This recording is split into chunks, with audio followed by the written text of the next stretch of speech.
All right, Shalom. First thing and foremost, I'm going to give all praises and glory and honor that's due to Yahweh, Ba'ashem, Yahweh Shai, Ba'ashem, Kakadash. Double honors to the elders and the apostles of Great Millstone. Blessings and salutations to the hopeful elect, noise in the gospel abroad, living up to stern of Yahweh, Ba'ashem, Yahweh Shai, wherever it may be. What do you want to talk about? Counsel and counselors, okay?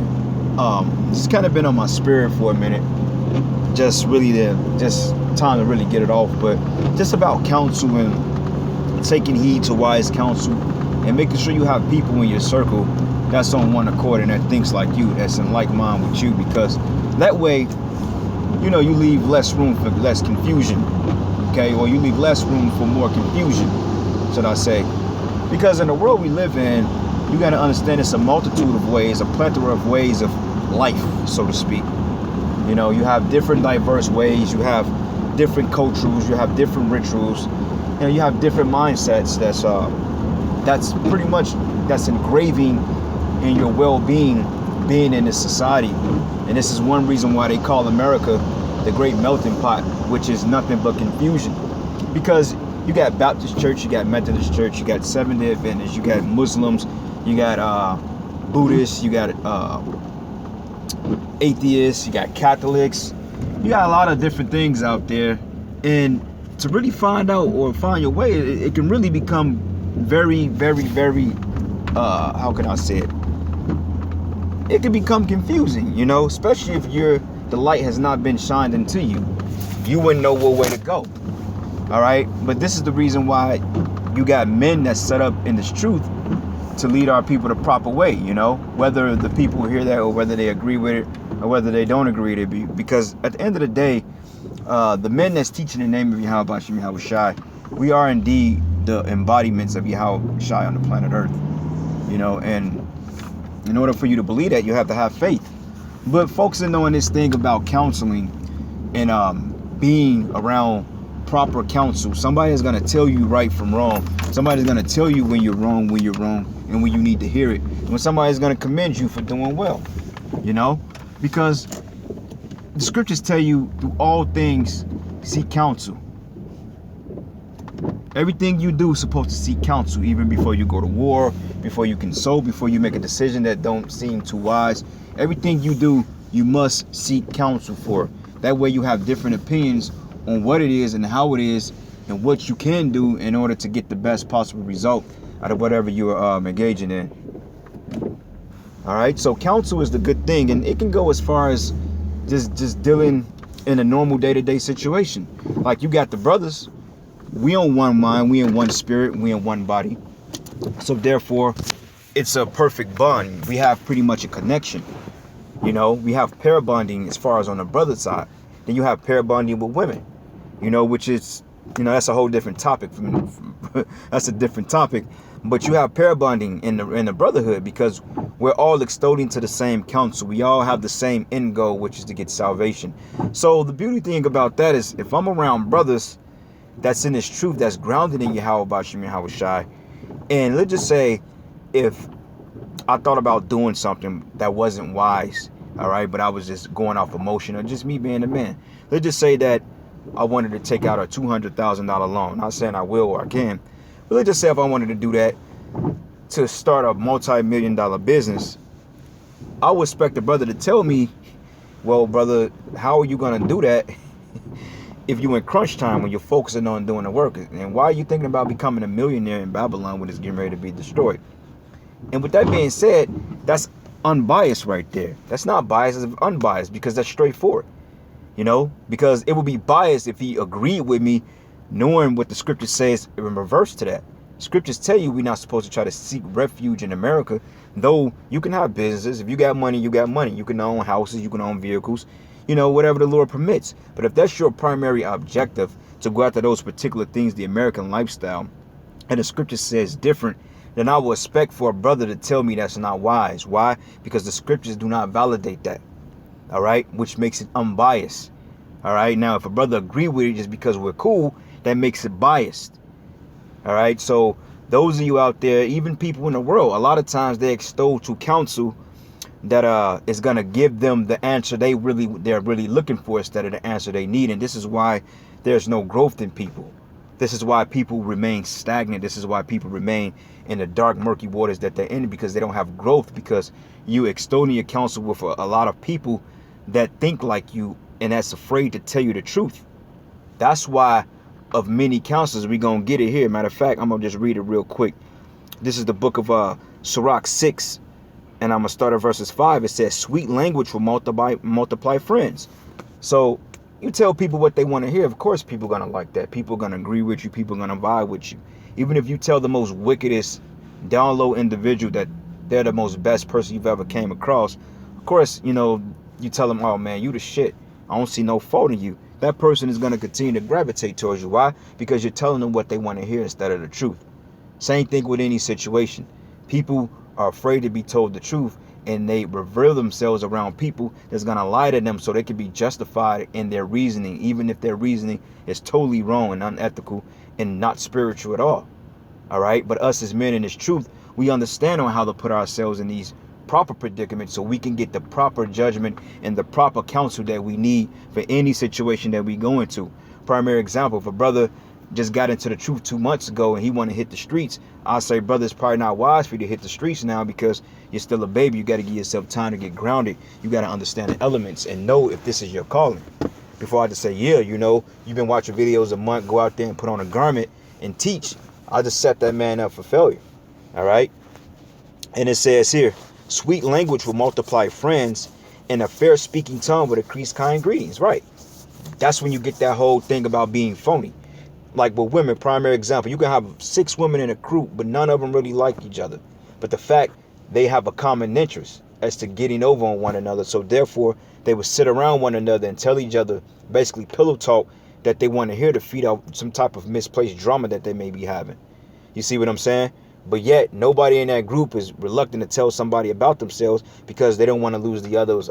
They don't want to make bad, or they don't want to have a bad opinion about them from the other person. Same thing if you're dealing with a woman. A lot of times brothers deal with wives or whatever. If you try to counsel your woman, you notice it go left field. Why is that? Because she has too many counselors instead of one. All right, because many brings about confusion when it's on more than one spectrum of a plate. But if you got one particular element in your ear constantly, then you're going to be forced to make the right decision.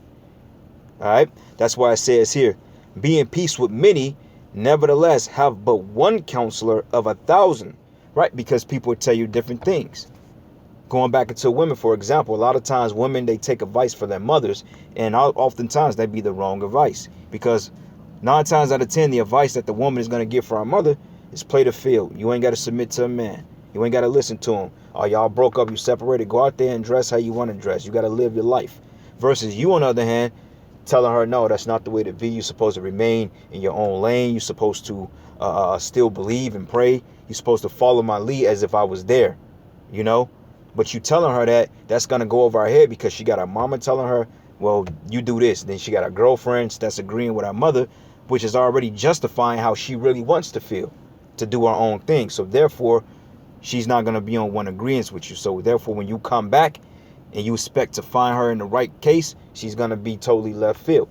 Her judgment is going to be thrown off. And that's why Yahushua said, blessed is the man who the Lord coming back and find basically working, you know, in preoccupied in his truth, you know, because it says, you know, not what hour that your Lord come.